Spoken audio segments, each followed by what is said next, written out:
भावलिंगी संतों के शास्त्रानुसार कथन किया होगा तो वह ही निश्चित ही जीव को हितकारी होता है।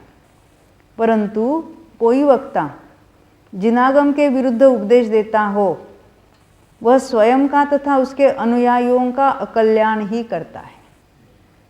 वो तो स्वयं डूब ही रहा है और साथ साथ उसके फॉलोअर्स भी चले जाएंगे उसके साथ। शास्त्र में उसे उपल नाव कहा है।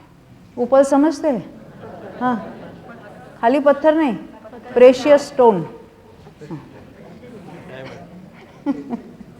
यानी हीरा माणिक जवाहरत होते हैं ना, वैसे एक प्रेशियस स्टोन। स्टोन कहने से क्या हाँ कीमती ही, और पत्थर कहने से वो रास्ते का पत्थर लगता है।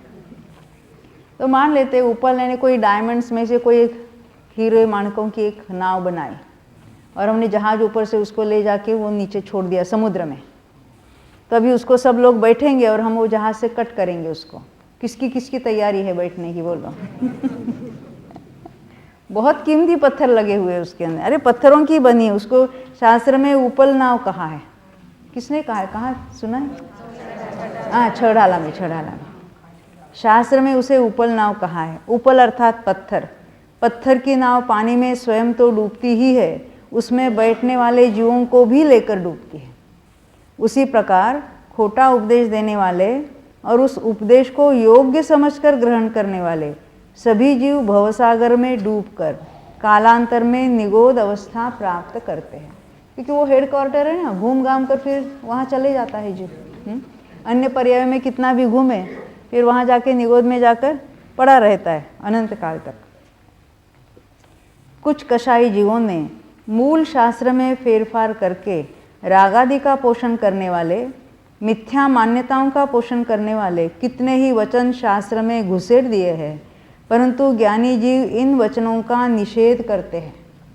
विवेकी बुद्धिमान जीवों के वह ख्याल में आता है हमारी भी कोई दिशा भूल न करे, इसकी जिम्मेदारी किसकी है? हमारी। हमें उस संबंध में दक्षता रखनी है। 86 पेज पर आते देखो। आजकल लौकिक दैनंदिन व्यवहार में छल कपट करने वाले, ठगाने वाले बहुत लोग हैं।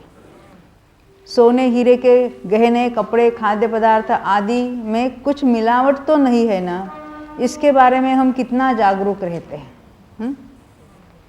उसी प्रकार की जागरूकता देशना के बारे में रखनी होगी, क्योंकि यहाँ तो हमारे अपने कल्याण की बात है और भवों का अभाव करके मोक्ष प्राप्ति करने जैसी महान बात है।